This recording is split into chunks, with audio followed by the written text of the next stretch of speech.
Om Namo Bhagavate Vasudevaya. Om Namo Bhagavate Vasudevaya. Om Namo Bhagavate Vasudevaya. Om Ajnanatimrantasya Jnananjanashalakaya Chakshurunmilitam Yena Tasmai Shri Guruve Namaha.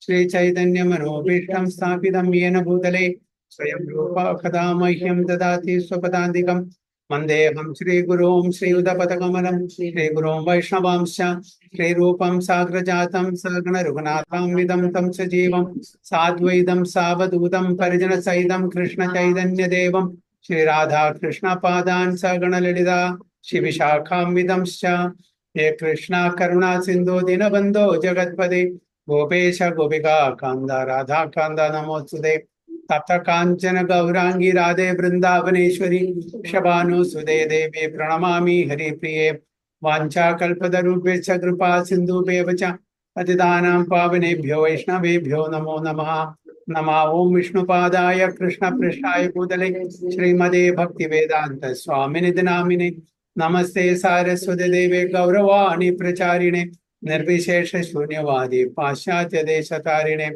Jaya Shri Krishna Chaitanya Prabhu Nityananda Shri Advaita Gadadhara Shiva Sadi Gaurabhakta Vrinda Hare Krishna Krishna Krishna Hare Hare Hare Rama Rama Rama Hare Hare Narayanam Namaskrityam Naram Cheva Narottamam Devim Saraswatim Vyasam Tato Jayamudhirayet Nashta Prayeshu Bhadreshu Nityam Bhagavata Sevaya Bhagavati Uttama Shloke Bhaktir Bhavati Naistiki Mukam Karoti Vachanam Pankam Langayate Girim Yat Prapata Muhammade Shri Gurum Dinadarinam Paramananda Madhavam Shri Chaitanyamishwaram Yonda Pravishyam Vacham Prasuktam Sanjeevayadhi Akhila Shakti Darassadamnam Anyam cha hasta charana shravana togadin Prananamo Bhagavate Purushaya Tubhyam Jayadam Surado Pankur Mama Mandam Adirgadi Matsarvasya Padam Pujo Radha Madana Mohano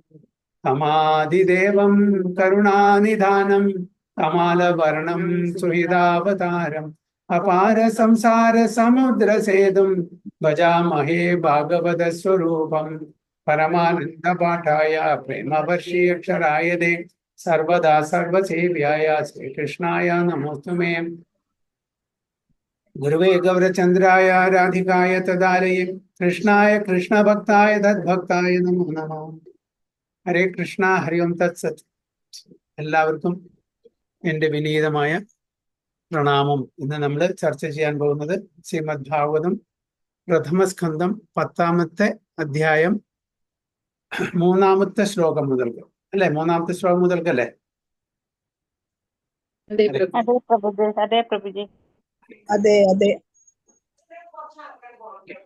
നിശമ്യ ഭീഷ്മോക്തം അഥാച്യുതോക്തം പ്രവൃത്ത വിജ്ഞാന വിദൂത വിഭ്രമാം സസാസഗാമിന്ദ്ര വിവിജിതാശ്രയഃ പരിധ്യുപാന്തം അനുജാനുവർത്തിതാം.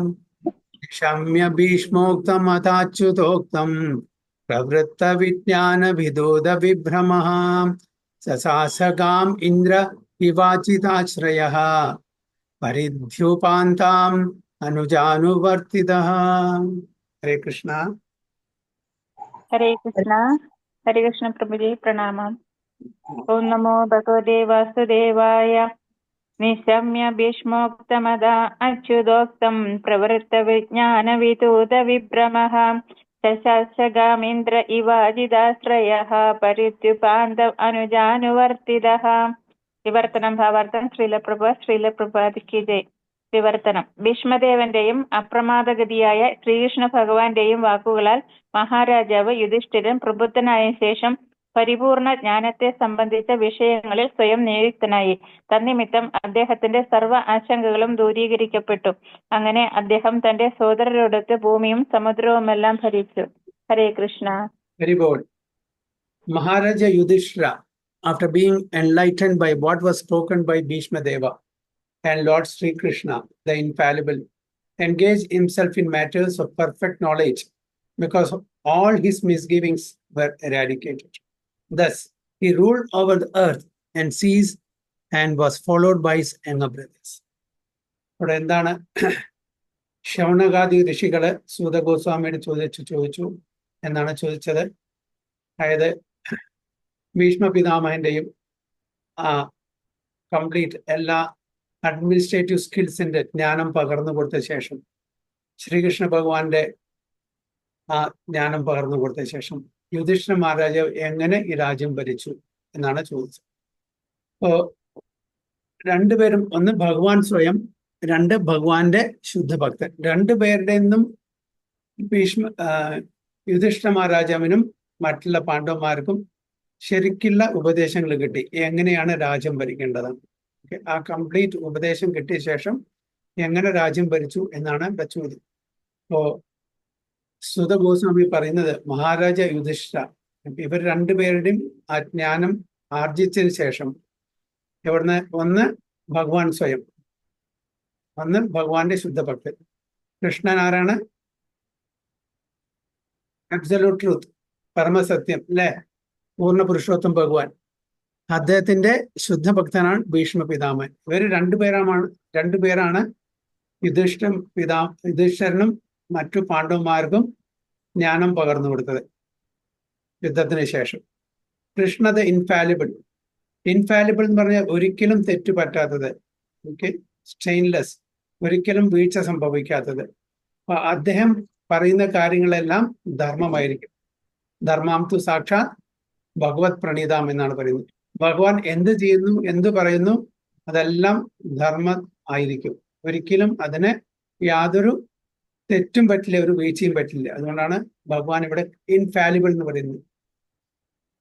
അപ്പൊ എല്ലാ യുധിഷ്ഠിര മഹാരാജാവിന്റെ എല്ലാ മിസ്ഗിവിങ്സും, എല്ലാ തെറ്റിദ്ധാരണകളും, മിസ്കൺസെപ്ഷൻസും എല്ലാം നശിച്ചുപോയി. ഇവർ രണ്ടുപേരും ജ്ഞാനം ആർജിച്ച ശേഷം, അതിനുശേഷം അദ്ദേഹം ഈ ഭൂമി, എർത്ത് പ്ലാനറ്റ്, അതിലെ എല്ലാം, എർത്ത് പ്ലാനറ്റ് പറഞ്ഞാൽ ഇന്ന് കാണുന്ന എല്ലാ രാജ്യങ്ങളും പെടും. ഭാരതവർഷം എന്ന് പറഞ്ഞാൽ കംപ്ലീറ്റ് ആയിരുന്നു അന്ന്. അതെല്ലാം സീസ്, സമുദ്രങ്ങളും എല്ലാം ആരുടെ കൂടെ?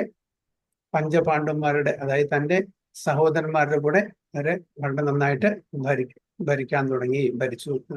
Rule the modern English law of primogeniture or the law of inheritance by the firstborn was also prevalent in those days when Maharaja Yudhishthira ruled the earth and seas. അപ്പൊ അന്ന് കാലത്ത് തന്നെ ഈ സിസ്റ്റം നിലവിലുണ്ട്. അതായത് ജ്യേഷ്ഠപുത്രൻ ആണ് ഒരു രാജാവിന്റെ ജ്യേഷ്ഠപുത്രൻ, ഏറ്റവും മൂത്ത പുത്രനാണ് രാജ്യം ഭരിക്കാനുള്ള അധികാരം.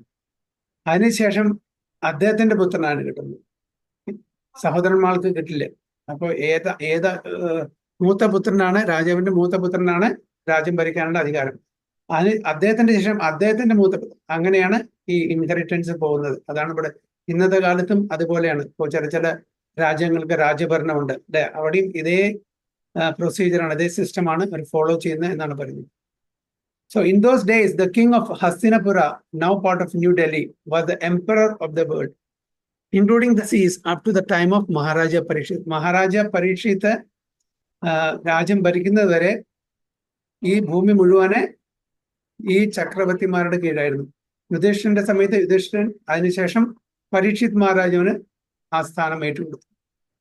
പരീക്ഷിത് മഹാരാജാവിന്റെ അതുവരെ ഭാരതം എന്ന് പറഞ്ഞാൽ ഈ ഭൂമി മുഴുവന്, അതിലെ എല്ലാ സമുദ്രങ്ങളും പെടും, കംപ്ലീറ്റ് ഈ ഭൂഖണ്ഡം, അതായത് ഭൂമി മുഴുവനെ അതിൽ പെടും.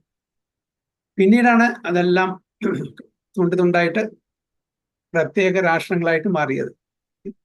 So Maharaja Yudhishthira's younger brothers were acting as his ministers and commanders of state.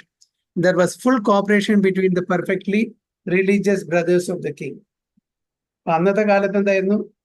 അവരുടെ കോപ്പറേഷൻ, എല്ലാവരുടെയും കോപ്പറേഷൻ ആയിരുന്നു.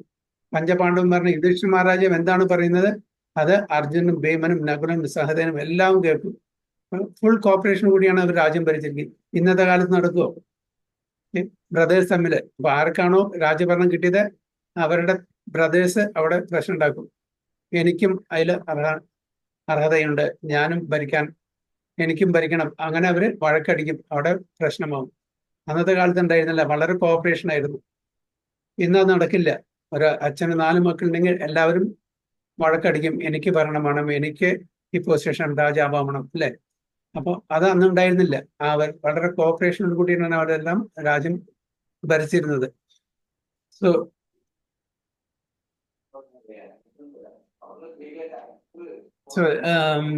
Parishit, yeah. Maharaja Yudhishthira's younger brothers were acting as his ministers and commanders of state, and there was full cooperation between the perfectly religious brothers of the king. കാരണം അവരെല്ലാം ധർമ്മം പാലിച്ചു വരുന്ന ആൾക്കാരായിരുന്നു. ധർമ്മത്തിന് അവർ മുൻതൂക്കം കൊടുത്തിരുന്നു. അതായിരുന്നു അവരുടെ ബേസിസ്. കാരണം സ്വന്തം ഇന്ദ്രിയ തൃപ്തി ആയിരുന്നില്ല. എന്താണോ സിസ്റ്റം, എന്താണോ ധർമ്മം, അതനുസരിച്ച് അവര് ജീവിച്ചിരുന്നു. അതുകൊണ്ടാണ് അന്ന് ഒരു പ്രശ്നങ്ങളും ഒരു വഴക്കാതെ നന്നായിട്ട് അവർക്ക് രാജ്യം ഭരിക്കാൻ സാധിച്ചത്. Maharaja Yudhishthira was the ideal king or representative of Lord Sri Krishna to rule over the kingdom of earth and was comparable to King Indra, the representative ruler of the heavenly planets. Haribol. എല്ലാവരും mute ചെയ്യാൻ.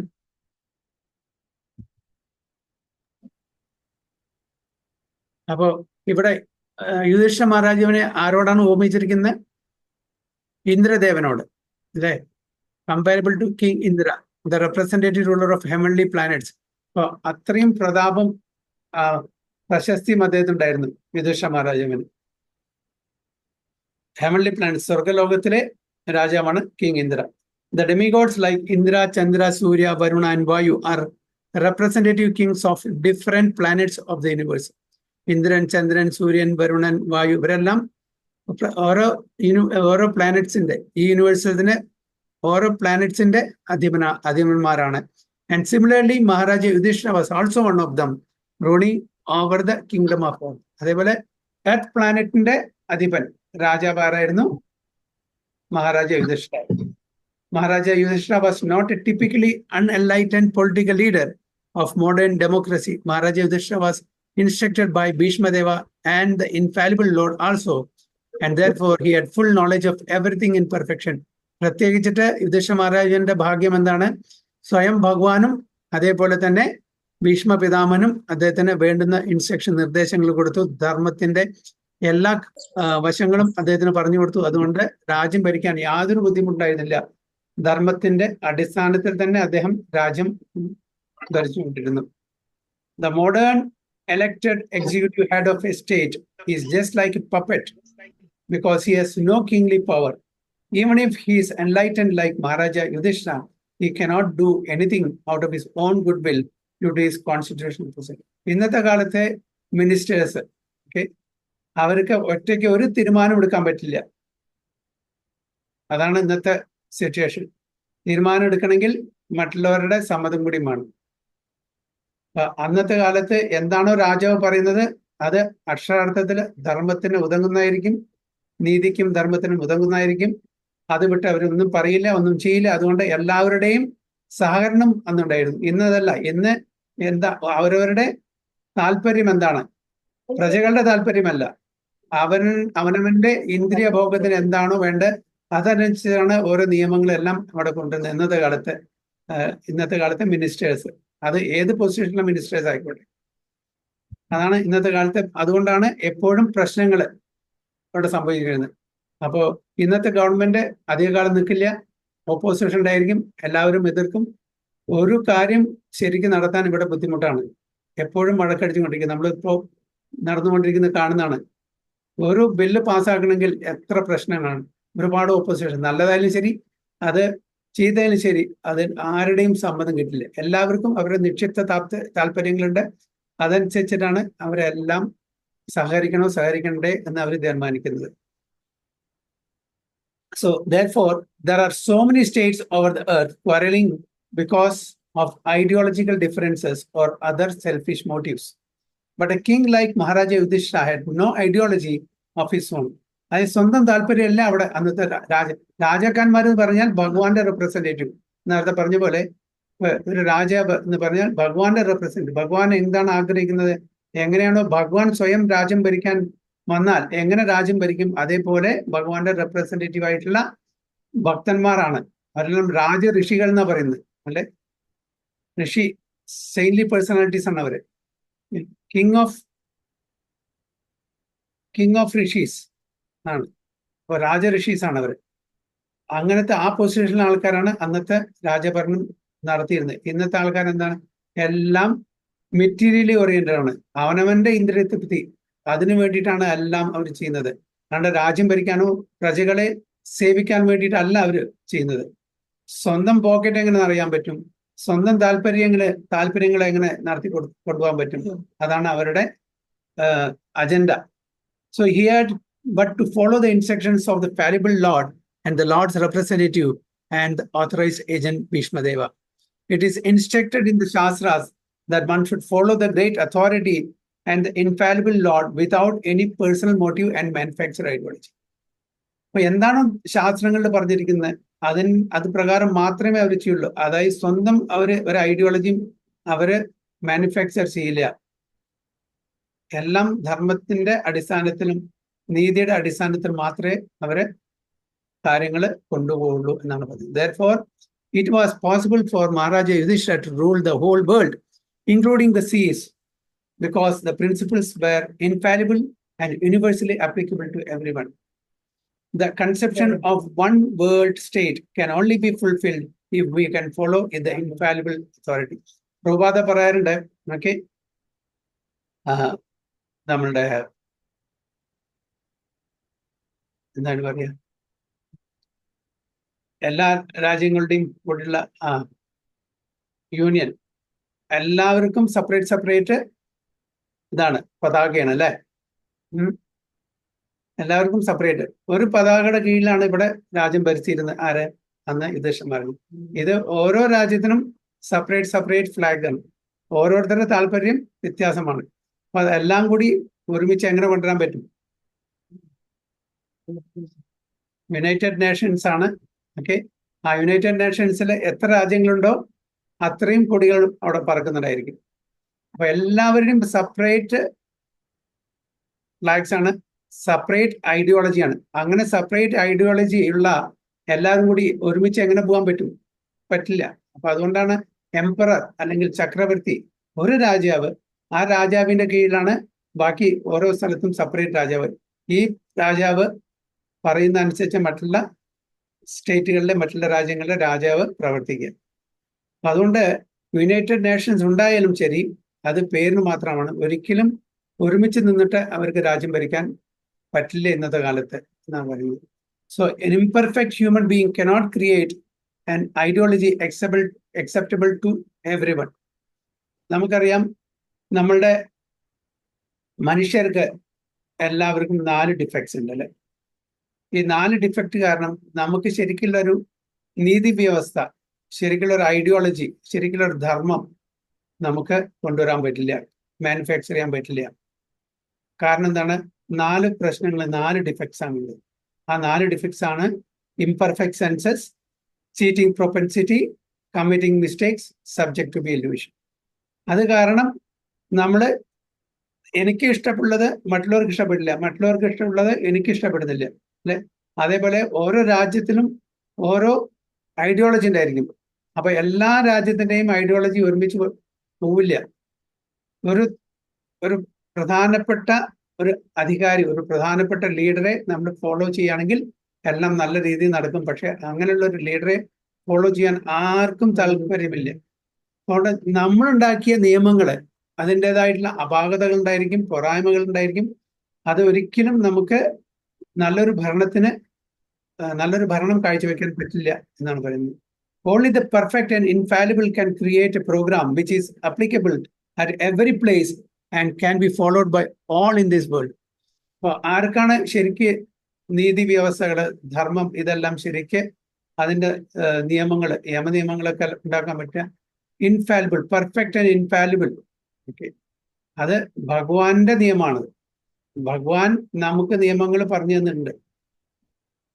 നമ്മളുടെ ശാസ്ത്ര ഗ്രന്ഥങ്ങളിൽ എങ്ങനെ ഒരു രാജ്യം ഭരിക്കണം, ഒരു വീട്, ഒരു ഗൃഹസ്ഥാശ്രമത്തിൽ എങ്ങനെ ജീവിക്കണം, ബ്രഹ്മചര്യ ആശ്രമത്തിൽ എങ്ങനെ ജീവിക്കണം, വാനപ്രസ്ഥം, അതേപോലെ സന്യാസം, ഈ ആശ്രമങ്ങളിലൊക്കെ എങ്ങനെ ജീവിക്കണം എന്ന് ഭഗവാൻ നമുക്ക് ആ നിയമങ്ങളെല്ലാം പറഞ്ഞു തന്നിട്ടുണ്ട്. അതിന്റെ അടിസ്ഥാനത്തിൽ നമ്മൾ ജീവിക്കുകയാണെങ്കിൽ, അതേപോലെ രാജ്യഭരണം, ഡിപ്ലോമസി, അതുകൊണ്ട് നമ്മുടെ ശാസ്ത്ര ഗ്രന്ഥങ്ങളിൽ. അപ്പൊ ആ ഡിപ്ലോമസി എങ്ങനെ, അത് രാജ്യം ഭരിക്കാൻ ഡിപ്ലോമസി ആവശ്യമാണ് അല്ലെ? അപ്പൊ അതെങ്ങനെ, എങ്ങനെയാണ് അത് നമ്മൾ ഭരിക്കേണ്ടത്, അതിന്റെ കോഡ്സ് എന്താണ്, മോറൽ കോഡ്സ് എന്താണ്, സ്പിരിച്വൽ കോഡ്സ് എന്താണ്, ഇതെല്ലാം നമ്മുടെ ശാസ്ത്ര ഗ്രന്ഥങ്ങളിൽ പറഞ്ഞു തന്നിട്ടുണ്ട്. അത് പ്രകാരം നമ്മൾ മാൻമെയ്ഡ് റൂൾസ് ആൻഡ് റെഗുലേഷൻ കൊണ്ട് ഒരിക്കലും നമുക്ക് നന്നായിട്ട് രാജ്യഭരണം കാഴ്ചവെക്കാൻ പറ്റില്ല എന്നാണ് പറയുന്നത്. അപ്പോൾ ആ ഭഗവാൻ തന്നത് ഇൻഫാലിബിൾ ആണ്, അത് പെർഫെക്റ്റ് ആണ്. കാരണം ഭഗവാൻ അതീന്ദ്രിയനാണ്, 3 ഗുണങ്ങൾക്കും അപ്പുറത്തിലാണ്. ഭഗവാന് ഈ 4 ഡിഫക്ട്സും ഇല്ല. Imperfect senses, subject to be illusion, cheating propensity and committing mistake, ഈ 4 ഡിഫക്ട്സും ഭഗവാനില്ല. അതുകൊണ്ട് ഭഗവാന്റെ ധർമ്മം എന്ന് പറഞ്ഞാൽ അതായത് ഇൻഫാലിബിൾ ആണ്, without any flaws. So it is the person who rules and not the impersonal government. If the person is perfect, the government is perfect. If the person is a fool, the government is a fool's paradise. അപ്പോ ഇത് ഭരിക്കുന്ന ആ രാജാവ് perfect ആണെങ്കിൽ അദ്ദേഹത്തിന്റെ ഗവർണൻസും, അതായത് ഭരണവും perfect ആയിരിക്കും. ആ രാജാവ് ലീഡർ ഒരു ഫൂളാണെങ്കിൽ, റാസ്കൽ അല്ലെങ്കിൽ വെഡിയാണെങ്കിൽ, അദ്ദേഹത്തിന്റെ ആ ഭരണം എന്താണ്, ഒരു ഫൂൾസ് പാരഡൈസ്, വിഡ്ഢികളുടെ സ്വർഗമായി മാറും എന്നാണ് പറയുന്നത്. That is the law of nature.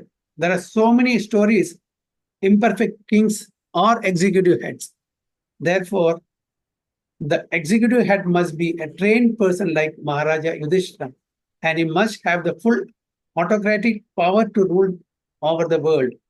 The conception of a world state can take shape only under the regime of a perfect king like Maharaja Yudhishthira. The world was happy in those days because there were kings like Maharaja Yudhishthira to rule over the world. Even ഇന്ദ്രന്റെ ഭരണം, ഇന്ദ്രന്റെ ഭരണവും അതേപോലെ മഹാരാജ യുധിഷ്ഠിര ഭരണവും തമ്മിൽ വ്യത്യാസമുണ്ട്. മഹാരാജ യുധിഷ്ഠിരന്റെ ഭരണം king ഇന്ദ്രന്റെ ഭരണത്തിനോട് താരതമ്യപ്പെടുത്തുണ്ടെങ്കിലും കൂടിയിട്ട് മഹാരാജ യുധിഷ്ഠിരന്റെ ഭരണമാണ് ഏറ്റവും മികച്ച ഭരണം. കാരണം ഭഗവാൻ ഡയറക്റ്റ് മഹാരാജ യുധിഷ്ഠിരൻ, എന്തുകൊണ്ടാണ് അത് രണ്ടും വ്യത്യാസമുണ്ടെന്ന് പറയാൻ കാരണം ആർക്കെങ്കിലും പറയാൻ പറ്റും? യുധിഷ്ഠിര മഹാരാജാവിന്റെയും അതേപോലെ ഭഗവാന്റെ ഇഷ്ടമനുസരിച്ചാണ് യുധിഷ്ഠിര മഹാരാജാവ് ഭരിക്കുന്നത്. ഭഗവാന്റെ ഉപദേശങ്ങൾ സ്വീകരിച്ച് ഭഗവാന്റെ ഉപദേശങ്ങള് ഭഗവാന്റെ ഭീഷ്മദേവന്റെ ഉപദേശങ്ങളെ സ്വീകരിച്ചതിന് ശേഷമല്ലേ യുധിഷ്ഠിര മഹാരാജാവ് ഭരിക്കുന്നത്. ഓക്കെ. അപ്പൊ കിങ് ഇന്ദ്രനോ?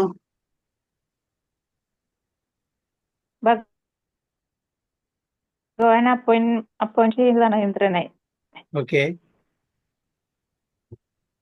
അതുകൊണ്ട് ധർമ്മം ഫോളോ ചെയ്യുന്നില്ല. ഓരോ കർമ്മങ്ങൾ ചെയ്യാനായിട്ട് ഓരോ ജോലികൾ ഏൽപ്പിച്ചിട്ടുണ്ടല്ലോ ഓരോ ദേവന്മാർക്കും.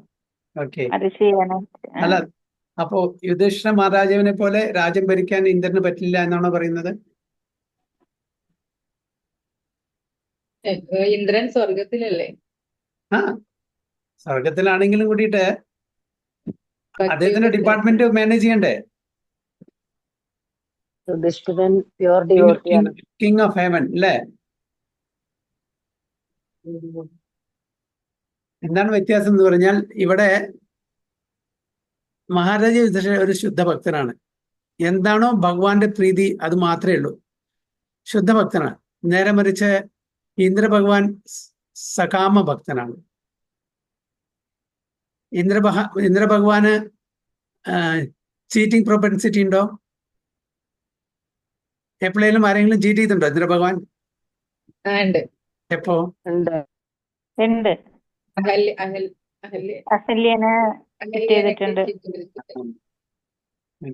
അവിടെ സകാമ ഭക്തനാണ്, ഭഗവാന് നല്ലതാണ്, ഭഗവാൻ എല്ലാം ചെയ്യും. പക്ഷെ സകാമ ഭക്തനാണ്. അവിടെ പൃഥു മഹാരാജാവ് യജ്ഞം ചെയ്യുന്ന സമയത്ത് വേഷം മാറി വന്നു, സന്യാസത്തിന്റെ വേഷം മാറി വന്നു, കുതിരകളെ കൊണ്ടുപോകാൻ പറഞ്ഞില്ലേ? കൊണ്ടുപോയില്ലേ? ചീറ്റിംഗ്. ഭഗവാനെ മനസ്സിലായില്ല, ഗോവർദ്ധൻ ലീലയുടെ തന്നെ അതാണ്.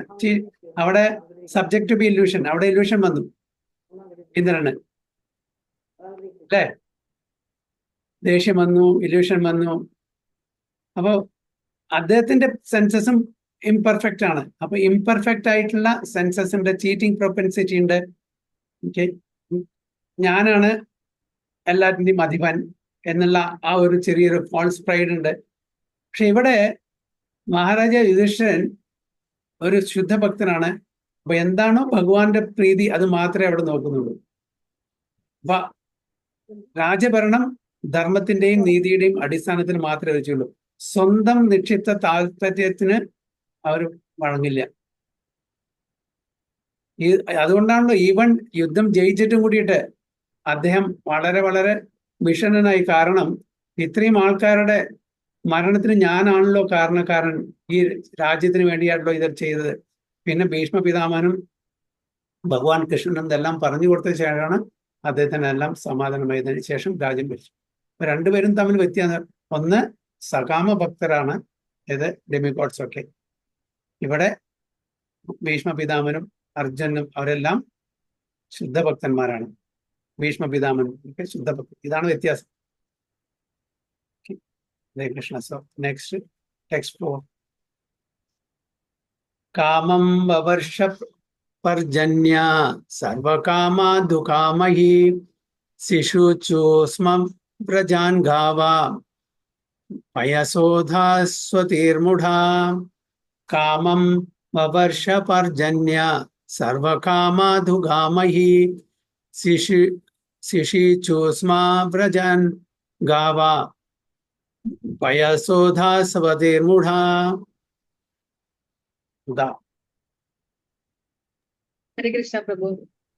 ഓം നമോ ഭഗവതേ വാസുദേവായ. കാമം വവർഷ പർജന്യ സർവകാമ ദുഃഖാമഹി ശിശുസ്മ വ്രജാൻ ഗാവാ പയസോധസ്തുതിർമുധാ.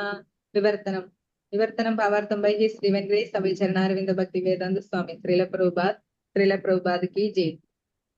മഹാരാജാവ് യുധിഷ്ഠിരന്റെ ഭരണകാലത്ത് മേഘങ്ങൾ പ്രജകൾക്ക് ആവശ്യമായ മഴ യഥേഷ്ടം വർഷിക്കുകയും ഭൂമി മനുഷ്യരുടെ എല്ലാ ആവശ്യങ്ങൾക്കും സമൃദ്ധമായി വിളയിക്കുകയും ചെയ്തു. പശുവിന്റെ ആമോദപ്രദമായ ചിത്തഗതിയാലും തടിച്ച അകിടിനാലും മേച്ചിൽ പുറങ്ങളൊക്കെ പാലാൽ നനയ്ക്കുന്നത് പതിവായിരുന്നു. ഹരേ Krishna. During the reign of Maharaja Yudhishthira, the clouds showered all the water that people needed, and the earth produced all the necessities of man in profusion. Due to his fatty milk bag and cheerful attitude, the cow used to moisten the grazing ground with milk. അന്നത്തെ കാലത്ത് എല്ലാം സമൃദ്ധി ഉണ്ടായിരുന്നു. Okay, മഴ വേണ്ട വിധത്തിൽ മഴ ഉണ്ടായിരുന്നു. അതേപോലെ ധാന്യങ്ങള്, ഫ്രൂട്ട്സ്, പശുക്കള് ഇഷ്ടം പോലെ പാല് തന്നിരുന്നു. അപ്പൊ എല്ലാം കൊണ്ടും വളരെ സമൃദ്ധിയുള്ള ഒരു സമയമായിരുന്നു. കാരണം നല്ല ഭരണമായിരുന്നു. പ്രജകൾക്കും എല്ലാവർക്കും വളരെ സന്തോഷം. യാതൊരു അതായത് ആ രാജാവിന്റെ ഗുണം പ്രജകളിലും കാണും. പ്രജകൾക്ക് യാതൊരു ഒരു പരാതിയില്ല, എല്ലാം അവർക്ക് വേണ്ടുന്ന കിട്ടുന്നുണ്ട്. അപ്പൊ നല്ല രാജ്യഭരണ കാരണം മഴ, ധാന്യങ്ങള്, വെജിറ്റബിൾസ്, ഫ്രൂട്ട്സ്, മിൽക്ക് എല്ലാം ഇഷ്ടം പോലെ സമൃദ്ധമായിട്ട് അവർക്ക് ലഭിച്ചിരുന്നു. Due to its fatty milk bag and cheerful attitude, the cow used to moisten the grazing ground with. Even അവര് പശുക്കൾ ഇത്ര സന്തോഷം, അവര് ഈവൻ പാല് ചെയ്തിരുന്നു. അവരെ ഗ്രേസിംഗ് ഗ്രൗണ്ടില് പാലായിരുന്നു, പാലുകൊണ്ട് മോയ്സ്റ്റൻ ആയിരുന്നു എന്നാ പറഞ്ഞിരുന്നു. ഇന്നത്തെ കാലത്തെ പശുക്കളെ സ്ലോട്ടർ ഹൗസിലേക്ക് ഉണ്ട്. പ്രഭുപാദ പറയുന്നു, അതായത് യൂണിവേഴ്സിറ്റീസ്, കോളേജസ്, സ്കൂൾസ് ഇതെല്ലാം എന്താണ്? സ്പിരിച്വൽ സ്ലോട്ടർ ഹൗസസ് എന്ന് പറയുന്നത്. നമ്മുടെ സ്കൂൾ, കോളേജസും യൂണിവേഴ്സിറ്റീസ് സ്പിരിച്വൽ സ്ലോട്ടർ ഹൗസ്. കാരണം എന്താണ്? അവിടെ സ്പിരിച്വാലിറ്റി എന്നുള്ള സബ്ജക്റ്റേ ഇല്ല. MIT-യില് പ്രഭുപാദ പോയ സമയത്ത് ചോദിച്ചു, so where is that department which teachers the distinction between body and soul? അങ്ങനത്തെ ഡിപ്പാർട്ട്മെന്റ് ഇല്ല. ഓക്കെ, ആത്മാവിനെയും ശരീരത്തിനെയും അതിന്റെ ഡിഫറൻസ്, അതിന്റെ ഡിസ്റ്റിങ്ഷൻ പറഞ്ഞു തരുന്ന ആ ഡിപ്പാർട്ട്മെന്റ് അവിടെ. നമ്മളുടെ ഫിസിക്കലായിട്ടുള്ള എഡ്യൂക്കേഷൻ മാത്രമേ ഉള്ളൂ. മനസ്സ്, ബുദ്ധി, ഈഗോ, സോൾ, ഇതിനെ പറ്റിയിട്ടുള്ള യാതൊരു എഡ്യൂക്കേഷനും ഒരു സ്കൂളിലും ഒരു കോളേജിലും ഒരു യൂണിവേഴ്സിറ്റിയിലും പഠിക്കുന്നില്ല. അതുകൊണ്ടാണ് പ്രഭാത് പറയുന്നത് schools, universities, colleges thus are spiritual slaughter houses. പിന്നെ അതേപോലെ ഒരുപാട് കൾച്ചറൽ, സോഷ്യൽ സാംസ്കാരിക, സാമുദായികമായിട്ടുള്ള ഒരുപാട് ഓർഗനൈസേഷൻ ഉണ്ട്. അത് കൾച്ചറൽ സ്ലോട്ടർ ഹൗസസ് എന്നാണ് പ്രഭാത് പറയുന്നത്. നമ്മുടെ കൾച്ചറിനെയും കൊന്നു മുടിക്കും. കാരണം നമ്മുടെ ശരിക്കുള്ള കൾച്ചറിനെ ആർക്കും പറഞ്ഞു കൊടുക്കുന്നില്ല. സനാതന ധർമ്മത്തിൽ നമ്മൾ ഫോളോ ചെയ്യുന്ന നമ്മളുടെ കൾച്ചർ ഉണ്ടല്ലോ, നമ്മളുടെ പൈതൃകമായിട്ട് കിട്ടിയിട്ടുള്ള അതൊന്നും ആരും പറഞ്ഞു. അതിന് പകരം ഇന്നത്തെ social media completely sense gratification അല്ലേ? ആർക്കും ഒരു സംസ്കാരവും വേണ്ട, എല്ലാം സെൻസ് ഗ്രാറ്റിഫിക്കേഷൻ, ഇന്ദ്രിയ തൃപ്തി. എങ്ങനെ നമ്മൾ കൂടുതൽ കൂടുതൽ ഭോഗം ഇന്ദ്രിയങ്ങളെ കൊണ്ട് ചെയ്യിക്കാം, അതാണ് ഇവിടെ സോഷ്യൽ മീഡിയ, ടെലിവിഷൻ മീഡിയ, മറ്റുള്ള എല്ലാ മീഡിയയും പറഞ്ഞിരുന്നു. അതുകൊണ്ട് കൾച്ചറൽ സ്ലോട്ടർ ഹൗസസ് അത്. പിന്നെ നമുക്കറിയാം, എല്ലാവർക്കും അറിയാം, അനിമൽ സ്ലോട്ടർ ഹൗസസ്, അതും സ്ലോട്ടർ ഹൗസ്. പാപം അല്ലെ, നിസ്സഹായരായിട്ടുള്ള ആ മൃഗങ്ങളെ കൊന്നുകൊടുക്കുക തൻ്റെ ഇന്ദ്രിയ തൃപ്തിക്ക് വേണ്ടിയിട്ട്. എത്ര മൃഗങ്ങളെയാണ് ഓരോ ദിവസം തള്ളുന്നത് അവനവന്റെ ഇന്ദ്രിയ തൃപ്തിക്ക് വേണ്ടിയിട്ട്. കണക്കില്ല. Millions of animals are slaughtered every day. അതും എല്ലാം മെക്കനൈസ്ഡ് ആണ്, സ്ലോട്ടർ ഹൗസസ് ആണ്. അപ്പോൾ അങ്ങനെ spiritual slaughter houses, cultural slaughter houses, അതേപോലെ അനിമൽ സ്ലോട്ടർ ഹൗസ് ഇഷ്ടം പോലെ. ഒരു കോളേജിലും ഒരു യൂണിവേഴ്സിറ്റിയിലും ഒരു സ്കൂളിലും ശരിക്ക് നമ്മുടെ ആധ്യാത്മികമായിട്ടുള്ള ഒരു പഠനം, എന്താണ് ശരീരം, എന്താണ് ആത്മാവ്, നമ്മൾ എവിടുന്ന് വരുന്നു, എങ്ങോട്ട് പോകുന്നു, എങ്ങനെ നമുക്ക് തിരിച്ച് ഭഗവത്ധാമിലേക്ക് പോകാം, ഇതിനെപ്പറ്റി യാതൊരു ജ്ഞാനവും പകർന്നു കൊടുക്കുന്നില്ല എന്നാണ് പറയുന്നത്. അപ്പൊ ഇതൊക്കെ നല്ല രാജഭരണം കാഴ്ചവെക്കുമ്പോൾ രാജാവിന്റെ ഡ്യൂട്ടിയാണ് തൻ്റെ പ്രജകൾക്ക് സ്പിരിച്വൽ എഡ്യൂക്കേഷൻ കൊടുക്കാൻ. ഇന്നത്തെ കാലത്ത് ടോട്ടലി സോ കോൾഡ് മോഡേണൈസേഷൻ, അത് കാരണം അങ്ങനത്തെ യാതൊരു ജ്ഞാനവും യാതൊരു അറിവും അവയർനെസ്സും പറഞ്ഞു കൊടുക്കുന്നില്ല എന്നാണ് പറയുന്നത്. So the basic principle of economic development is centred on land and cows. അപ്പോൾ നമുക്ക് ജീവിക്കണം, നല്ലൊരു ജീവിതം, സാത്വികമായിട്ട് ഒരു ജീവിതം നയിക്കണമെന്നുണ്ടെങ്കിൽ നമുക്ക് കുറച്ച് സ്ഥലം വേണം, അല്ലെ, ചെറിയൊരു വീട് വേണം, കുറച്ച് പശുക്കൾ വേണം, അത്ര മതി. ബാക്കിയെല്ലാം ആർഭാടമാണ്, ബാക്കിയെല്ലാം ലക്ഷറിയാണ്. ഇന്ന് ഒരാൾക്ക് ജോലിക്ക് പോകണമെന്നുണ്ടെങ്കിൽ 2 മണിക്കൂർ 3 മണിക്കൂർ കമ്മ്യൂട്ട് ചെയ്യണം, ട്രാവൽ ചെയ്യണം ജോലി സ്ഥലത്തെത്താൻ. പിന്നെ അവിടുന്ന് തിരിച്ചെത്താനും 2-3 മണിക്കൂറും കമ്മ്യൂട്ട് ചെയ്യണം അല്ലേ? പണ്ടത്തെ കാലത്ത് അങ്ങനല്ല. എവിടെയെങ്കിലും ജോലി ഉണ്ടെങ്കിൽ തന്നെ 1, 2, 3 കിലോമീറ്റർ ദൂരം പോവാം, അവിടെ ജോലി ചെയ്യാം, തിരിച്ചു വരാം. ഇത് ഒരു സ്ഥലത്ത് നിന്ന്, ഒരു ഡിസ്ട്രിക്റ്റിൽ നിന്ന് മറ്റൊരു ഡിസ്ട്രിക്റ്റിൽ, ഒരു സ്റ്റേറ്റിൽ നിന്ന് മറ്റേ സ്റ്റേറ്റിലേക്ക് പോകണം. അങ്ങനെയാണ്. എല്ലാം ആർഭാടത്തിന്റെ പേരിൽ, എല്ലാം നമ്മളുടെ മോഡേണൈസേഷന്റെ പേരിൽ. പക്ഷെ പണ്ടത്തെ കാലത്തെ സംതൃപ്തി അടഞ്ഞിരുന്ന എല്ലാവരും കുറച്ച് സ്ഥലം വേണം, പശുക്കൾ വേണം, അല്ലെ, ഒരു ചെറിയ വീട് വേണം. അതുകൊണ്ട് എല്ലാവർക്കും അവർക്ക് അസുഖങ്ങളും ഉണ്ടായിരുന്നില്ല അന്നത്തെ കാലത്ത്. ജങ്ക് ഫുഡില്ല, അന്നെല്ലാം വളരെ നേച്ചറായിട്ടുള്ള ഓർഗാനിക് ആയിട്ടുള്ള ഭക്ഷണം. അതുകൊണ്ട് നമുക്ക് അസുഖങ്ങളും അന്ന് വന്നിട്ടുണ്ടായിരുന്നില്ല. ഇപ്പൊ ഇന്ന് ഒരുപാട് നമുക്ക് സമയമില്ല, എല്ലാം ഉണ്ട്, ലക്ഷറി ഉണ്ട്, പക്ഷെ നമുക്ക് ശാന്തി സമാധാനമില്ല, റിലേഷൻസ് ഇല്ല, അസുഖങ്ങൾ കൂടി വരുന്നു. ഓക്കെ, ഭഗവാന്റെ കാര്യങ്ങൾ അറിയാൻ യാതൊരു സമയമില്ല, ആർക്കും അതിൽ താല്പര്യമില്ല. ടോട്ടലി ചേഞ്ചായി. ഒരു 100 കൊല്ലം മുമ്പത്തെ ആ ഒരു ജീവിതശൈലിയല്ല ഇന്ന് നടക്കുന്നത്. അപ്പോൾ കഴിഞ്ഞ ഒരു 50-75 കൊല്ലം കൊണ്ട് ഒരുപാട് മാറ്റങ്ങൾ. നമ്മൾ പറയുന്നതല്ല അഡ്വാൻസ്മെന്റ് ആണ്, ടെക്നോളജിക്കൽ അഡ്വാൻസ്മെന്റ് അല്ലേ, മോഡേണൈസേഷൻ.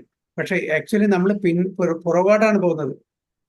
നമ്മളുടെ ഹെൽത്ത്, നമ്മുടെ റിലേഷൻ, നമ്മുടെ ലൈഫ് സ്പാൻ എല്ലാം കുറഞ്ഞു വരികയാണ്. എല്ലാം ഡിമിനിഷിങ് ട്രെൻഡിലാണ് പോകുന്നത്.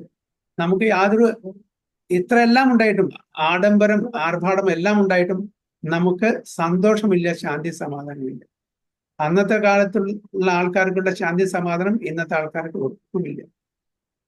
ഒരിക്കലും ഒന്നിനും സമയമില്ല. എപ്പോഴും ഓട്ടമാണ്. രാവിലെ എഴുന്നേൽക്കുന്ന ഒരു മെഷീൻ വർക്ക് ചെയ്യുന്ന പോലെയാണ് ആൾക്കാർ. പ്രഭുപാദ പറയുന്ന ഇന്നത്തെ ആൾക്കാര് they are working like asses. കഴുതകളെ പോലെയാണ് വർക്ക് ചെയ്യുന്നത്. എന്താണ് എന്നിട്ട് at the end of the day എത്ര ഭക്ഷണം കഴിക്കും? കുറച്ച് ചോറ്, കുറച്ച് ചപ്പാത്തി, ഇത്രയല്ലേ കഴിക്കുള്ളൂ. എന്തിനാണ് ഈ പറക്കം പാചല ആർക്കും അറിയുന്നില്ല. ആ ഒരു ജീവിത ശൈലി ടോട്ടലി മാറി അന്നത്തെ. അതാണ് പരീക്ഷിത് മഹാരാജാവിന്റെ രാജഭരണം വരെ ഇത് നന്നായി പോയിരുന്നു. യുദ്ധത്തിന് ശേഷം യുധിഷ്ഠിര മഹാരാജാവ്, അതിനുശേഷം പരീക്ഷിത് മഹാരാജ്. അതിനുശേഷം ആരാണ് നമ്മുടെ ഇവിടേക്ക് എൻ്റർ ചെയ്തത്? പരീക്ഷിത് മഹാരാജിന്റെ സമയത്ത് കലി അല്ലേ? കലി പേഴ്സണാലിറ്റി എൻ്റർ ചെയ്തു. അപ്പോ ആ കലി പേഴ്സണാലിറ്റി എന്നാണ് ഇൻട്രൊഡ്യൂസ് ചെയ്തത്? മെയിനായിട്ട് വീണ്ടും റീഇൻട്രൊഡ്യൂസ് ചെയ്തു. Gambling, illicit sex, intoxication and meat eating അല്ലേ? അതിനുശേഷം കലി പേഴ്സണാലിറ്റി വന്നു. കലി ഇപ്പൊ കൊഴുത്തു വരാണ്, തടിച്ച് കൊഴുത്തു വരാണ്. കാരണം ഇതെല്ലാം ഇഷ്ടം പോലെ നടക്കുന്നുണ്ട്. ഈ 4 പാപകർമ്മങ്ങൾ ഇഷ്ടം പോലെ എല്ലാവരും ചെയ്യുന്നതുകൊണ്ട് കലിക്ക് സുഖമാണ്. ഇത് ചെയ്തില്ലെങ്കിൽ കലി ശോഷിച്ച് വരും. So Kali is very happy because he's getting he's nourishment. നമ്മളെപ്പോലുള്ള ആൾക്കാർ ഇങ്ങനത്തെ പാപകർമ്മങ്ങൾ ചെയ്യുമ്പോൾ കലിക്ക് നല്ല പുഷ്ടി, നല്ല നറിഷ്മെന്റ് കിട്ടുന്നുണ്ട്. പക്ഷെ അന്നത്തെ കാലമല്ല. അപ്പൊ അതാണ് പറയുന്നത്, basic principle of economic development is centred on land and council. ഇതാണ് ബേസിക് പ്രിൻസിപ്പിൾ. നമുക്ക് എക്കണോമിക് ഡെവലപ്മെന്റ് വേണം, നമുക്ക് നല്ല ഫ്ലറിഷിംഗ് ആയിട്ടുള്ള ലാൻഡും അതേപോലെ പശുക്കളും വേണം. The necessities of human society are food grains, fruits, milk, minerals, clothing, food, etc. ഇതൊക്കെ നമ്മുടെ ആവശ്യമാണ് അല്ലേ? നമുക്ക് ധാന്യങ്ങൾ വേണം, പഴവർഗ്ഗം വേണം, പാല് വേണം, മിനറൽസ്, അതേപോലെ ക്ലോതിങ് ആൻഡ് വുഡ് എക്സെട്ര. ഈ കാര്യം ഇതെല്ലാം നമ്മളുടെ പ്രകൃതി ഇഷ്ടം പോലെ തന്നിട്ടുണ്ട്, in abundance. One requires all these items to fulfil the material needs of the body. ഇതെല്ലാം നമ്മുടെ ശരീരത്തിനെ ആത്മാവിനെയും ഒരുമിച്ച് കൊണ്ടുപോകാൻ ആവശ്യമുള്ള കാര്യങ്ങളാണ്. നമ്മുടെ ശരീരത്തിനെ നന്നായി നിലനിർത്താൻ ആവശ്യമുള്ള കാര്യങ്ങൾ അതെല്ലാം ഉണ്ട്, അബൻഡൻസ് ആയിട്ട് കിട്ടും. നമ്മൾ ഭഗവാന്റെ കാര്യങ്ങള് ഭഗവാന്റെ നിർദ്ദേശപ്രകാരം ജീവിക്കുകയാണെങ്കിൽ ഒരു പ്രശ്നമില്ലാണ്ട് ഇതെല്ലാം നമുക്ക് ചെയ്യും. Certainly one does not require flesh and fish or iron tools and machinery. അതായത് ഇൻഡസ്ട്രിയലൈസേഷൻ എന്നുള്ള കാര്യം അവിടെ ഒരിക്കലും പറഞ്ഞിട്ടില്ല. അത്യാവശ്യമായിട്ടുള്ള കാര്യങ്ങൾ മാത്രം. ഇതന്നെ എന്താണ് വേണ്ടത്? ഫുഡ് ഗ്രെയിൻസ് വേണം, അതിന് നമുക്ക് ഫാക്ടറി വേണ്ട. ഫ്രൂട്ട്സിന് ഫാക്ടറി വേണ്ട, മിൽക്കിന് ഫാക്ടറി വേണ്ട. ഇപ്പൊ ഈവൻ പാല് കറക്കാൻ കൂടി ഫാക്ടറിയാണ്, എല്ലാം ഓട്ടോമേഷനാണ്. ഫ്രൂട്ട്സ് പ്രോസസ് ചെയ്യാൻ ഫാക്ടറിയാണ്, ഗ്രെയിൻസ് പ്രോസസ് ചെയ്യാൻ ഫാക്ടറിയാണ്, മിനറൽസ്, ക്ലോതിങ് എല്ലാം ഫാക്ടറി. മറ്റതൊക്കെ കുടിൽ വ്യവസായം മാത്രമേ ഉണ്ടായിരുന്നു. അപ്പോൾ ഇൻഡസ്ട്രിയലൈസേഷൻ, ഫാക്ടറി ആ ഒരു സിസ്റ്റം വന്നു. അതിനുശേഷം ഒരുപാട് കറപ്ഷൻ വന്നു, ഒരുപാട് പൊല്യൂഷൻ വന്നു. ഇതെല്ലാം നമ്മളെ ഇൻഡയറക്ട്ലി അഫക്റ്റ് ചെയ്യുന്നുണ്ട്, അഡ്വേഴ്സ്ലി അഫക്റ്റ് ചെയ്യുന്നുണ്ട്. അപ്പൊ അതുകൊണ്ട് ഫ്ലഷ്, ഫിഷ്, അതായത് മീറ്റ്, ഫിഷ്, ഇതിൻ്റെ ഒരാവശ്യമില്ല നമ്മൾക്ക് ജീവിക്കണമെങ്കിൽ. അതേപോലെ ടൂൾസ്, മെഷീനറി ഒരു ആവശ്യമില്ല. During the regime of Maharaja Yudhishthira all over the world there were regulated rainfalls. ഇന്നത്തെ റെയിൻഫാൾസ് പറഞ്ഞാൽ മഴ പെയ്യാണെങ്കിൽ ഒരുപാട് മഴ പെയ്യും, എക്സസ് റെയിൻ, ഇല്ലെങ്കിൽ ഡ്രോട്ട്, മഴയില്ല. അപ്പൊ അങ്ങനെയുള്ള സമയത്ത് നമ്മുടെ ഫുഡ് ഗ്രെയിൻസോ ഫ്രൂട്ട്സോ വെജിറ്റബിൾസോ ഒന്നും നമുക്ക് ശരിക്കും കൾട്ടിവേറ്റ് ചെയ്യാൻ പറ്റില്ല. കാരണം വെച്ചാൽ എക്സസും പറ്റില്ല, കുറച്ചും പറ്റില്ല. അപ്പൊ അന്ന് റെഗുലേറ്റഡ് റെയിൻഫോൾസ് ആയിരുന്നു ആ നല്ല രാജഭരണം കാരണം. Rainfalls are not in the control of the human being. ആരാണ് അതിന്റെ അധിപൻ? ഇന്ദ്രദേവൻ. The heavenly king Indradeva is the controller of rains and he is the servant of the Lord.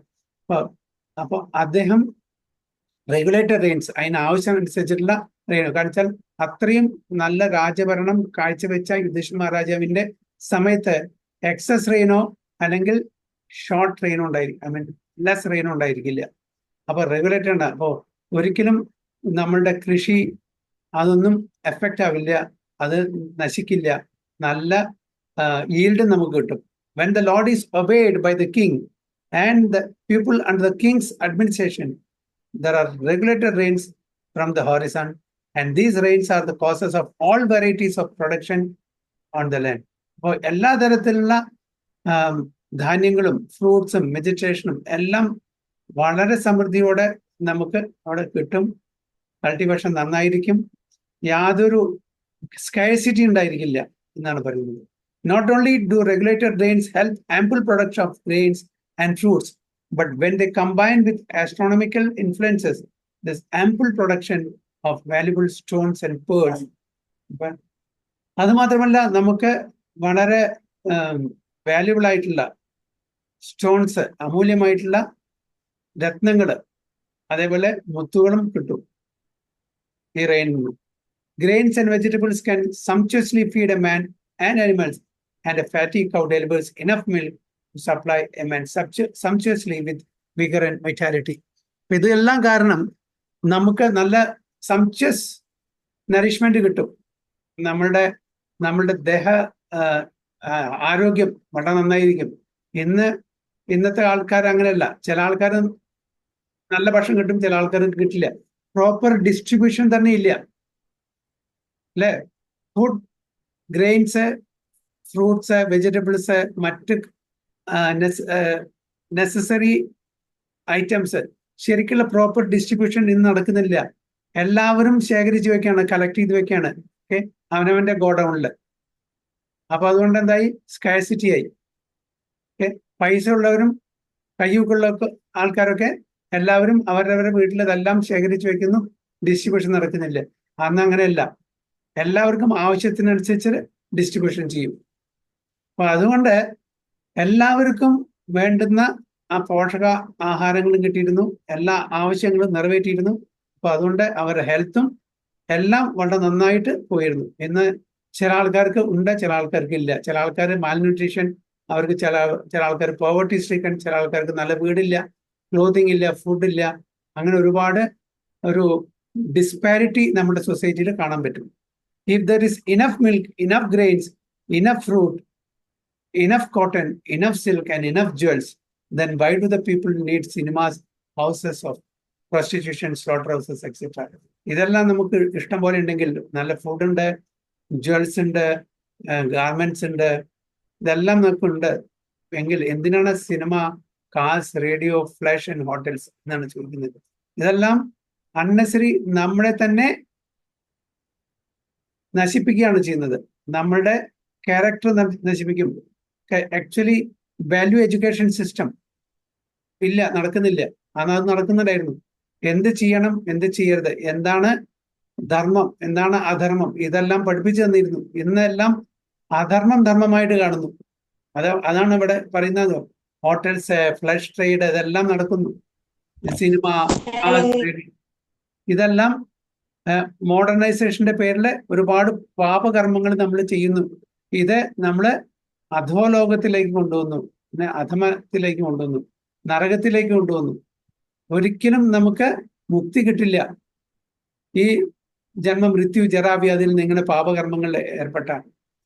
അതാണ് പറയുന്നത്. ഇപ്പൊ ഇന്നത്തെ കാലം എസ്പെഷ്യലി ശരിക്കുള്ള രാജാവ് ഇല്ലാത്ത, ശരിക്കുള്ള ഒരു ഭരണം ഇല്ലാത്തതിന്റെ പ്രശ്നങ്ങളാണ് ഇവിടെ നമ്മൾ ഇപ്പോൾ കാണുന്നത്. Has this civilization produced anything but quarreling individually and nationally? അപ്പോൾ കലികാലം എന്താണ്? കാപട്യത്തിന്റെയും കലഹത്തിന്റെയും കാലമാണെന്നല്ലേ എന്നാണ് പറയുന്നത്. സോ quarrel and hypocrisy, കലഹം ആൻഡ് കാപട്യം, ഇതാണ് കലികാലത്തിന്റെ ലക്ഷണങ്ങൾ. Has this civilization enhanced the cause of equality and fraternity by sending thousands of men to hellish factory and the war fields at the whims of a particular man? ചില ആൾക്കാരുടെ സ്വന്തം താല്പര്യത്തിന് വേണ്ടിയിട്ട് ഇന്നത്തെ ഈ സിവിലൈസേഷൻ ആൾക്കാരെ നരകത്തിലേക്ക് പറഞ്ഞയക്കാണ്, യുദ്ധത്തിലേക്ക് പറഞ്ഞയക്കാണ്, സ്വന്തം താല്പര്യം കാത്തു സൂക്ഷിക്കാൻ വേണ്ടിയിട്ട്, അവരുടെ ഇന്ദ്രിയ തൃപ്തിക്ക് വേണ്ടിയിട്ട് മറ്റുള്ള ആൾക്കാരെ ബലിയർപ്പിക്കുകയാണ് ചെയ്യുന്നത് ഇന്നത്തെ ഈ രാജഭരണം എന്നാണ് പറയുന്നത്. അന്നത്തെ ആ യുധിഷ്ഠിര മഹാരാജാവിനും പരീക്ഷിത മഹാരാജാവിന്റെയും ഉള്ള രാജഭരണത്തിലുള്ള സമയം എങ്ങനെയാണോ അതിന്റെ നേരെ വിപരീതമാണ് ഇന്നത്തെ രാജാക്കന്മാർ ചെയ്യുന്ന. It is said here that the cows used to moisten the pasturing land with milk because their milk bags were fatty and the animals were joyful. മഴ കൊണ്ടല്ല മോയ്ഷൻ ആണ്, പശുക്കളുടെ പാല് കൊണ്ടാണ് പാസ്ചറിങ് ഗ്രൗണ്ട് എല്ലാം മോയ്ഷൻ ആവുന്നത്. അത്രയും സന്തോഷമാണ് അവർക്ക്, ഇഷ്ടം പോലെ അവർക്ക് ഭക്ഷണം, അവരെ ശരിക്കും സംരക്ഷിക്കുന്നുണ്ടായിരുന്നു. വൈശ്യരുടെ പ്രധാനപ്പെട്ട ആ ജോലി എന്ന് പറഞ്ഞാൽ ഗോരക്ഷ, കൃഷി, വാണിജ്യം ആണ്. അപ്പൊ അന്നത്തെ കാലത്ത് വൈശ്യര് ഇതെല്ലാം വളരെ നന്നായിട്ട് ധർമ്മത്തിന്റെ അടിസ്ഥാനത്തിൽ ചെയ്യുന്നുണ്ടായിരുന്നു. പശുക്കളെല്ലാം വളരെ സന്തോഷത്തിലായിരുന്നു. So do they not require therefore proper protection for a joyful life by being fed with a sufficient quantity of grass in the field?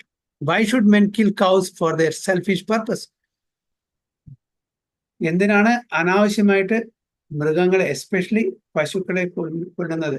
അല്ലെ, നമ്മുടെ ഇന്ദ്രിയതൃപ്തിക്ക് വേണ്ടിയിട്ട്. പാവം, ഹെൽപ്ലെസ് അനിമൽസ്, അവർക്കും ജീവനുണ്ട്, നമ്മളെ പോലെ പെയിനും പ്ലഷറും അവർക്കും ഉണ്ട്.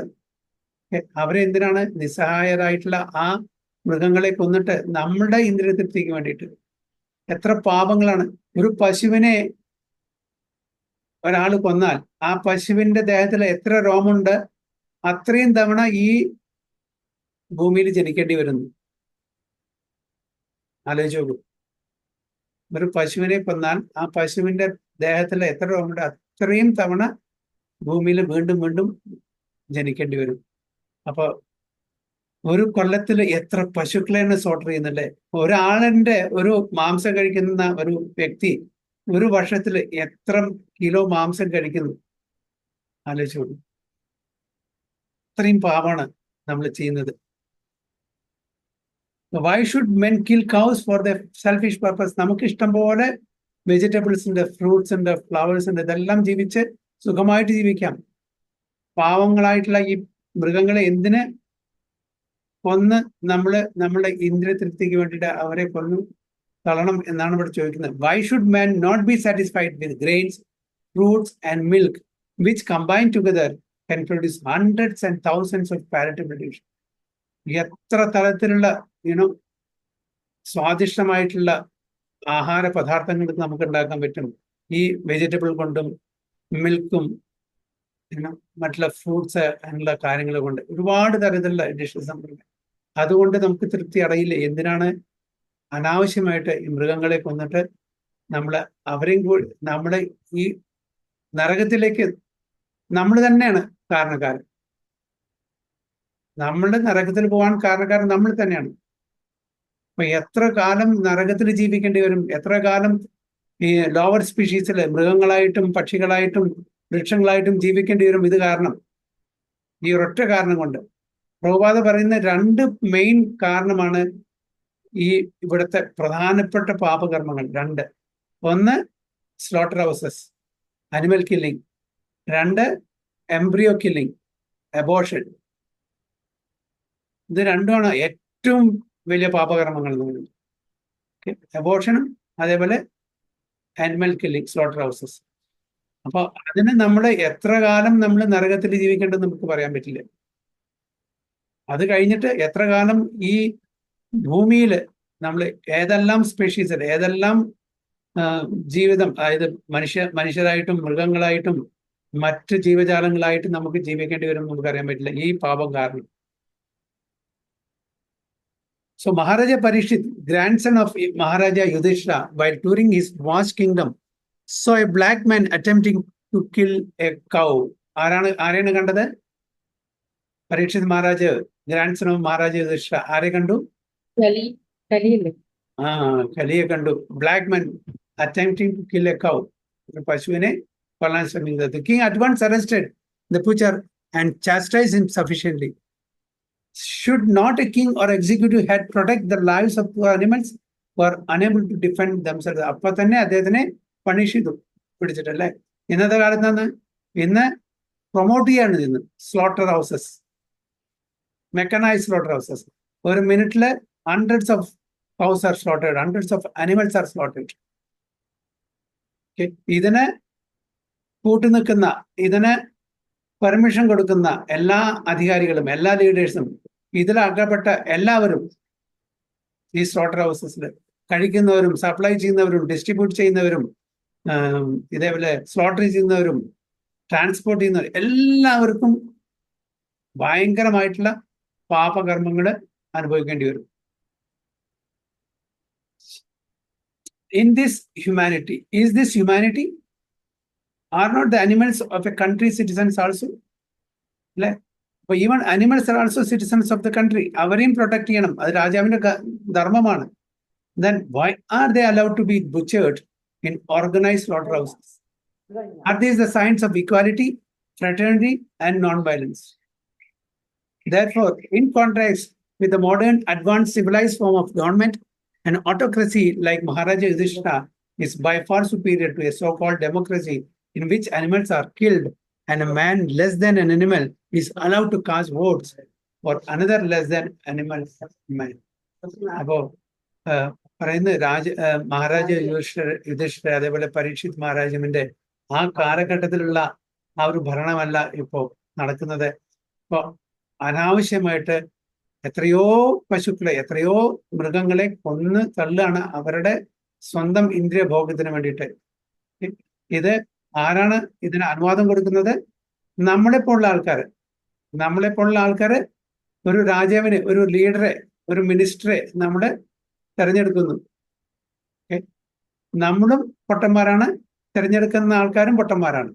അതാണ് ഇവർ പറയുന്നത്. ലെസ് ദാൻ an animal, മൃഗങ്ങളെക്കാളും താഴെയാണ്. is allowed to cast votes for another less than animal man. നമ്മളും മൃഗം തുല്യമാണ്, തെരഞ്ഞെടുക്കപ്പെടുന്ന ആ ലീഡേഴ്സും മൃഗതുല്യമാണ് എന്നാണ് പറയുന്നത്. We are all creatures of material nature. നമ്മളെല്ലാം ഈ പ്രകൃതിയുടെ മക്കളാണ്.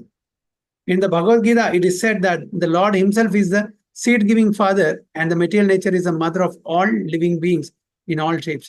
So, ഭഗവാനാണ് നമ്മളുടെ പിതാവ്, അതേപോലെ നേച്ചർ പ്രകൃതിയാണ് നമ്മളുടെ അമ്മയും എല്ലാ ജീവജാലങ്ങളുടെയും. Thus, mother material nature has enough foodstuff both for animals and for men by the grace of the Father Almighty Sri Krishna. Okay, mother nature, നമ്മുടെ അമ്മ ഇഷ്ടം പോലെ നമുക്ക് foodstuff in the form of grains, fruits, vegetables എല്ലാം. ആരുടെ grace കൊണ്ട്? The Almighty Father ശ്രീകൃഷ്ണന്റെ ആ ഗ്രേസ് കൊണ്ട്, മേഴ്സി കൊണ്ട്. The human being is the leader, the human being is the elder brother of all other living beings. നമ്മള് human beings, മാനവരാശി ബാക്കി എല്ലാ ക്രീച്ചേഴ്സിന്റെയും മൃഗത്തിന്റെയും മറ്റുള്ള എല്ലാവരുടെയും ജ്യേഷ്ഠന്മാരാണ് എന്ന് പറയുന്നത്. Brother, elder brother. He is endowed with intelligence more powerful than animals for realizing the course of nature and the indications of the Almighty Father. അപ്പൊ നമ്മളൊക്കെ ആ ബുദ്ധി തന്നിട്ടുണ്ട്. ഭഗവാൻ നമ്മൾക്കാണ് ബുദ്ധി തന്നിരിക്കുന്നത്. അപ്പൊ ആ ബുദ്ധി ഉപയോഗിച്ചിട്ട് എന്ത് ചെയ്യണം, എന്ത് ചെയ്യരുത് നമ്മൾ മനസ്സിലാക്കണം. അപ്പൊ അനിമൽ സ്ലോട്ടർ ഇതെല്ലാം വളരെ പാപം ഉള്ളതാണ്, നമ്മൾ ചെയ്യാൻ പാടില്ലാത്തതാണ്. അതുകൊണ്ട് അത് നമ്മൾ നിർത്തണം. അതിന് ഉതകുന്ന ഒരു ഭരണാധികാരി വേണം, എന്നാൽ മാത്രം നടക്കുന്നത്. Human civilization should depend on the production of material nature without artificially attempting economic development to turn the world into a chaos of artificial greed and power only for the purpose of artificial luxuries and sense gratification. അപ്പോൾ നമ്മുടെ ഈ civilisation, നമ്മുടെ ഈ സംസ്കാരം എന്താണ് ചെയ്യേണ്ടത്? നമ്മൾ കൂടുതൽ പ്രകൃതിയെ ആശ്രയിക്കണം. പ്രകൃതി ഉൽപ്പന്നങ്ങൾ ഉപയോഗിച്ചായിരിക്കണം ജീവിക്കുന്നത്. അല്ലാണ്ട് അനാവശ്യമായിട്ട് മറ്റുള്ള ജീവജാലങ്ങളെ നമ്മൾ ഉപദ്രവിക്കാൻ പാടില്ല. അവരെ നമ്മളുടെ ഇന്ദ്രിയതൃപ്തിക്ക് വേണ്ടി ഉപയോഗിക്കാൻ പാടില്ല. ഇതെല്ലാം ആർട്ടിഫിഷ്യൽ ലക്ഷറീസ് ആണ്. ആഡംബരത്തിന്റെ പേരിൽ നമ്മളെ ഒരു സൊസൈറ്റിയിലെ ഇൻഇക്വാലിറ്റി കൊണ്ടുവരാണ്. അതാണ് നമ്മൾ ചെയ്യുന്നത്. അത് മാത്രമല്ല, ഒരു ഡിസ്റ്റർബിങ് സൊസൈറ്റി ആയി മാറുകയാണ്. Simply it's a disturbance to the society. ഇങ്ങനെ സ്ലോട്ടർ ഹൗസസും സിനിമ, പ്രോസ്റ്റിറ്റ്യൂഷൻ, ദിസ് ദാറ്റ് എല്ലാം simply disturbance to the society. അതുകൊണ്ട് കലികാലം തുടങ്ങിയിട്ടുള്ളൂ, ഇനി കുറെ കാലമുണ്ട്. ഇപ്പൊ തന്നെ അതിന്റെ ലക്ഷണങ്ങളെല്ലാം തുടങ്ങിക്കഴിഞ്ഞു. ഇനി എങ്ങനെയാണ് മുന്നോട്ട് പോകുന്നത് നമുക്കറിയില്ല. ഇനിയുണ്ട് 427,000 years yet to come കളി കാണുന്നുണ്ട്. അപ്പൊ ഈ സമയത്ത് തന്നെ ഇങ്ങനെയാണെങ്കിൽ എന്തായിരിക്കും മുന്നോട്ട് നമുക്ക് ആലോചിക്കാൻ കൂടി വയ്യ. അപ്പോ ചൈതന്യ മഹാപ്രഭുവിന്റെ ആവിർഭാവത്തിന് ശേഷം 10,000 വർഷം ഗോൾഡൻ പീരീഡ് ആണ്, ഗോൾഡൻ ഇറ. അപ്പൊ ഈ സമയം നമ്മള് നന്നായിട്ട് ഭഗവത് ധാമിലേക്ക് പോകാൻ ശ്രമിക്കണം. ഓക്കെ, ഭക്തിയുതര സേവനം ചെയ്തിട്ട് ഇനി ഒരു ജന്മ മൃത്യു ജരാവ്യാധി കൂടെ കടന്നു പോകാൻ പാടില്ല. അപ്പൊ ഇത് അവസാനത്തെ ജന്മമായിരിക്കണം നമ്മൾക്ക് എല്ലാ ഭക്തന്മാർക്കും. അപ്പൊ അത് കൊണ്ട് നമ്മളെല്ലാവരും സീരിയസ് ആയിട്ട് ഭക്തി പ്രാക്ടീസ് ചെയ്യണം. ഇനിയൊരു ചാൻസ് കൊടുക്കാൻ പാടില്ല ജനങ്ങൾ. നമുക്കറിയാൻ പറ്റില്ല അടുത്ത ജന്മം ഉണ്ടെങ്കിൽ വീണ്ടും ജനിച്ചാൽ നമ്മൾ എങ്ങനെ ജീവിക്കും, പാപം ചെയ്യോ സത്കർമ്മം ചെയ്യോ ദുഷ്കർമ്മം ചെയ്യോ എന്ന് പറയും. അപ്പൊ അങ്ങനെ ഒരു ചാൻസേ കൊടുക്കാൻ പാടില്ല. നമുക്ക് സിദ്ധാന്തം മനസ്സിലായി. ഓക്കെ, നമുക്ക് ഇനി ഒരു അമ്മയുടെ ഉദരത്തിൽ ജനിക്കാൻ അവസരം ഉണ്ടാവരുത്. നമുക്ക് തീർച്ചയായിട്ടും ഭഗവത്ധാമിൽ പോകണം. അതനുസരിച്ചിട്ടുള്ള ഭക്തിയുത സേവനം നമ്മൾ വളരെ സീരിയസ് ആയിട്ട് നമ്മൾ ചെയ്താൽ ഇനി വീണ്ടും നമ്മൾ ഈ ജനന മരണ ചക്രത്തിലേക്ക് തിരിച്ചു വരില്ല. അതിനുള്ള എല്ലാ അറിവും നമുക്ക് ഭഗവാൻ കനിഞ്ഞു തന്നിട്ടുണ്ട്. അതിന് ഉള്ള ആചാര്യന്മാര്, അതിനുള്ള ഭക്തന്മാര് നമുക്ക് അവരുടെ സംഘം, അവരുടെ വാണിയായിട്ടും വപുവായിട്ടും നമുക്ക് ലഭിച്ചിട്ടുണ്ട്. ഇതെല്ലാം ഈ ഭാഗ്യം എല്ലാവർക്കും കിട്ടിയിട്ടില്ല, വളരെ കുറച്ച് ആൾക്കാരെ കിട്ടിയിട്ടുള്ളൂ. ഇതിന്റെ തത്വം മനസ്സിലാക്കി നമ്മുടെ പാപകർമ്മങ്ങളിൽ ഏർപ്പെടാതെ, അതായത് ഭഗവാന്റെ പ്രീതിക്കുള്ള കർമ്മം മാത്രം ചെയ്തിട്ട് ഈ ജന്മത്തിൽ തന്നെ നമുക്ക് തിരിച്ചു പോകാനുള്ള അവസരം കിട്ടും. അത് ഭഗവാൻ കൃഷ്ണൻ തന്നെ ഗ്യാരണ്ടിയാണ് പറയുന്നത്. മാ ശുചഃ അല്ലെ, സർവധർമാൻ പരിത്യജ്യ മാം ഏകം ശരണം വ്രജ അഹം ത്വം സർവപാപേഭ്യോ മോക്ഷയിഷ്യാമി മാ ശുചഃ. പേടിക്കണ്ട, ഒന്നുകൊണ്ടും പേടിക്കണ്ട, എന്നെ ശരണം പ്രാപിക്കൂ, എന്റെ നിർദ്ദേശപ്രകാരം ജീവിക്കൂ. തീർച്ചയായിട്ടും ഈ ഭൗതിക ലോകത്തിലേക്ക് വീണ്ടും സംസാര ചക്രത്തിലേക്ക് വീണ്ടും വരില്ല, ഇതെന്റെ ഉറപ്പാണ് എന്ന് ഭഗവാൻ പറയുന്നു. അപ്പൊ അങ്ങനെ ഈ യുഗ സൈക്കിൾ കഴിയുമ്പോൾ വീണ്ടും സത്യയുഗം വരും അല്ലെ. അപ്പൊ അതിനൊന്നും നമ്മൾ കാത്തു നിൽക്കേണ്ട ആവശ്യമില്ല. നമ്മൾ ഈ ജന്മം തന്നെ നമുക്ക് ഭഗവത്ധാമിലേക്ക് പോകാൻ അവസരം ലഭിക്കട്ടെ, അതിന് പ്രാർത്ഥിക്കാം. അതിനനുസരിച്ചുള്ള ഒരു ജീവിതം നയിക്കാനുള്ള ആ ഒരു ഇന്റലിജൻസ്, ബുദ്ധി എല്ലാവർക്കും ഉണ്ടാവട്ടെ എന്നാണ് നമ്മൾ പ്രാർത്ഥിക്കേണ്ടത്. ഹരേ കൃഷ്ണ. ഹരി ഓം തത്സത്. വാഞ്ചാ കൽപതരുഭ്യശ്ച കൃപാ സിന്ധുഭ്യവ പതിതാനാം പാവനേഭ്യോ വൈഷ്ണവേഭ്യോ നമോ. അനന്തകോടി വൈഷ്ണവ की जय, श्री प्रभुपाद की जय, ഗുരു മഹാരാജ് की जय. ഗോ പ്രേമൻ. എല്ലാവർക്കും ഹാപ്പി ദീപാവലി. ഹാപ്പി ദീപാവലി പ്രഭു. ഹരേ കൃഷ്ണ. ഹാപ്പി